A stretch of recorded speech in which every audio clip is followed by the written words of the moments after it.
दोस्तों, silver screen पर जब हमारे सुपरस्टार्स आते हैं तो वो एक अलग ही यूनिवर्स में रहते हैं, जहां बुलेट उनके पास से गुजर जाती है, जहां कानून उनके इशारों पर चलता है और जहां हर अंधेरी रात के बाद एक हैप्पी एंडिंग पक्की होती है।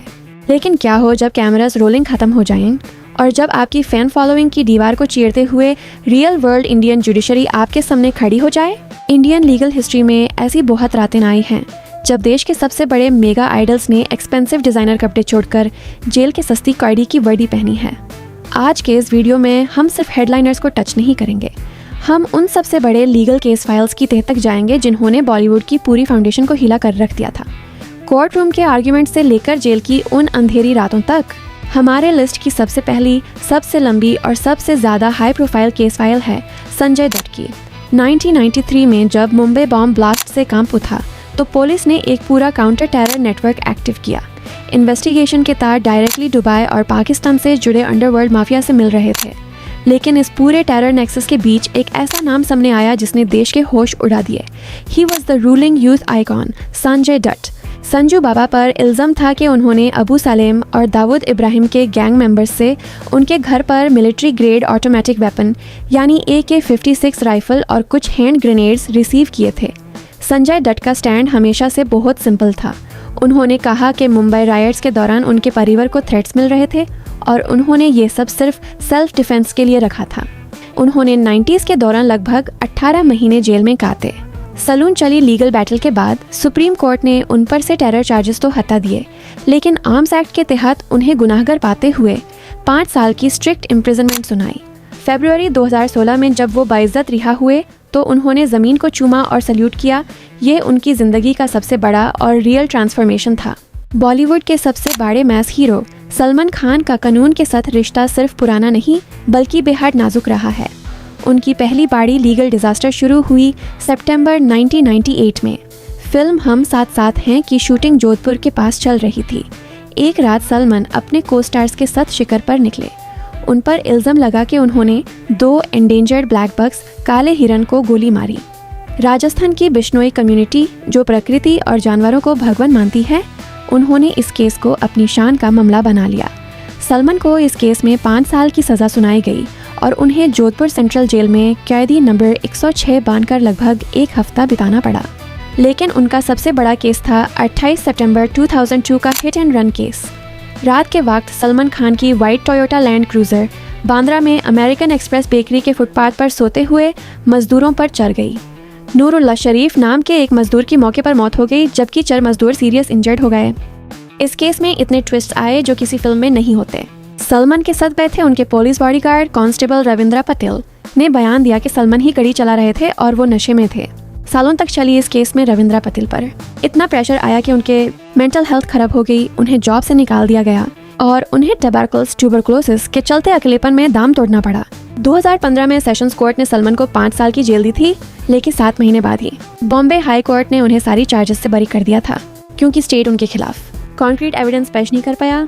लेट सुपरस्टार फेरोज खान के बेटे फरदीन खान ने जब 90s के एंड में डेब्यू किया तो उन्हें बॉलीवुड का अगला चॉकलेट बॉय और स्टाइलिश स्टार माना जा रहा था, लेकिन उनका करियर शुरू होते ही ट्रैक से उतर गया। 5 मई 2001 को मुंबई के जुहू इलाके में NCB ने एक ट्रैप लगाया था एक ड्रग पेडलर को पकड़ने के लिए, लेकिन जब गाड़ी रुकी तो अंदर से निकले फरदीन खान। फरदीन वहां से सिर्फ 9 ग्राम्स कोकेन खरीद रहे थे, जो पर्सनल कंजम्पशन की कैटेगरी में आता है। उन्हें अरेस्ट किया गया और उन्हें 5 दिन तक पुलिस कस्टडी और जेल में बिताने पड़े। ये केस लगभग 11 साल तक चला।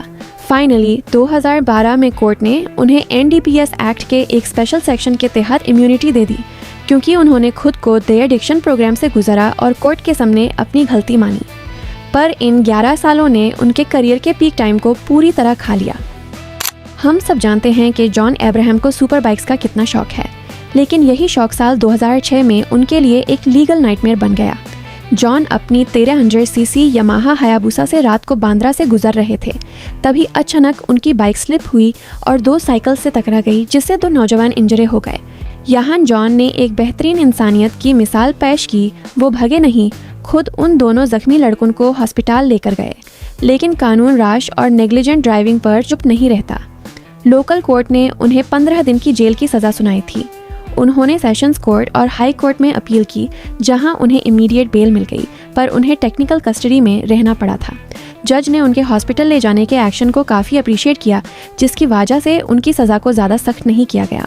90s की एक्ट्रेस मोनिका बेडी की रियल लाइफ कहानी किसी dark underworld crime thriller film से भी ज़्यादा डेंजरस है। मोनिका का करियर ठीक ठाक चल रहा था जब उनका रब्ता कॉन्टैक्ट गैंगस्टर अबू सालेम से हुआ। जब अबू सालेम इंडिया से भाग रहा था तो मोनिका भी उसके साथ चली गईं। साल 2002 में इंटरपोल और पोर्चुगीज पुलिस ने दोनों को लिस्बन, पोर्चुगाल में रंगा हाथ पकड़ा। उन पर इल्ज़ाम था कि वो फेक नेम्स, सना मालिक और फोर्ज्ड जाली पासपोर्ट्स पर ट्रैवल और स्टे कर रही थीं। लिस्बन की जेल में साल बिताने के बाद 2005 में उन्हें इंडिया एक्स्ट्राडाइट किया गया। हैदराबाद और भोपाल की कोर्ट्स में उन पर लंबे चले गए केसेस के दौरान उन्हें कई साल जेल में बिताने पड़े। मोनिका ने बाद में बताया कि जेल के अंधेरे कमरों ने उन्हें ज़मीनी हकीकत सिखाई और 2007 में रिहा होने के बाद उन्होंने एंटरटेनमेंट इंडस्ट्री में एक नए सिरे से मेहनत शुरू की। हमारी लिस्ट का आखिरी केस है बॉलीवुड के सबसे बेहतरीन ऑर्गेनिक कैरेक्टर एक्टर विजय राज का। रन मूवी के कौवा बिरयानी सीन से लेकर विजय राज साल 2005 में यूएई गए थे फिल्म दीवाने हुए पागल की शूटिंग के लिए। अबू धाबी एयरपोर्ट पर जब उनके बैग्स की चेकिंग हुई तो वहां के लोकल अथॉरिटीज़ ने क्लेम किया कि उनके बैग से कुछ ड्रग्स मिले हैं। विजय राज को तुरंत डिटेन करके लोकल जेल भेज दिया गया। पूरे बॉलीवुड में सनसनी फैल गई थी। हालांकि लगभग 9 दिनों के स्ट्रिक्ट इन्वेस्टिगेशन और ब्लड टेस्ट के बाद जब ये प्रूव हो गया कि उनका किसी ड्रग कार्टेल से लेना देना नहीं है, तो उन्हें बेइज्जत रिहा करके इंडिया भेज दिया गया। लेकिन उन 9 दिनों ने उन्हें पूरी तरह झंझोड़ कर रख दिया था। दोस्तों, अगर हम इन सभी केसेस को बहुत ठंडे दिमाग से एनालाइज करें तो एक बहुत ही दिलचस्प पैटर्न सामने आता है। बॉलीवुड में लॉ ऑफ इक्वालिटी लगती तो है, लेकिन उसके बाद का जो करियर ग्राफ है वो आपके स्टारडम और फैन इकोसिस्टम पर डिपेंड करता है। सलमान खान और संजय दत्त जैसे मेगास्टार्स ने जेल से आने के बाद 100-300 करोड़ की सुपरहिट फिल्मों की झाड़ी लगा दी। उनकी कोर मैस ऑडियंस उन्हें एक फ्लॉड हीरो के रूप में एक्सेप्ट करती है। लेकिन दूसरी तरफ मोनिका बेडी और फरदीन खान जैसे स्टार्स, जिनकी पाइपलाइन छोटी थी या जिनका कंज्यूमर बेस्ड फैमिली ऑडियंस का था, उनका career in legal dark chapters के बाद लगभग फ्रीज हो गया। कानून सिर्फ आपकी आज़ादी नहीं चुनता, वो आपकी मार्केट वैल्यू को भी डिफाइन करता है। तो दोस्तों, ये था बॉलीवुड के अन स्टार्स का रॉ, डिटेल्ड और अनबायस्ड सच, जो बड़े पर्दे की चमक धमक से सीधा इंडियन जुडिशरी की हकीकत तक पहुँचे।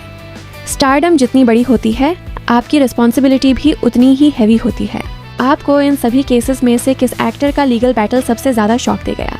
क्या आपको लगता है कि कानून ने इनके साथ सही इंसाफ किया? मुझे अपनी राय कमेंट्स में ज़रूर बताएं। अगर आपको हमारी ये एग्जॉस्टिव रिसर्च और ऑथेंटिक प्रेजेंटेशन पसंद आई हो तो इस वीडियो को एक लाइक ज़रूर देना, अपने दोस्तों के साथ शेयर करना और चैनल को सब्सक्राइब करना मत भूलिएगा, ताकि आप ऐसी कोई भी मेगा सिनेमैटिक डॉक्यूमेंट्री मिस ना करें। मिलते हैं अगले प्रीमियम फिल्म ब्रेकडाउन में, तब तक के लिए अलविदा।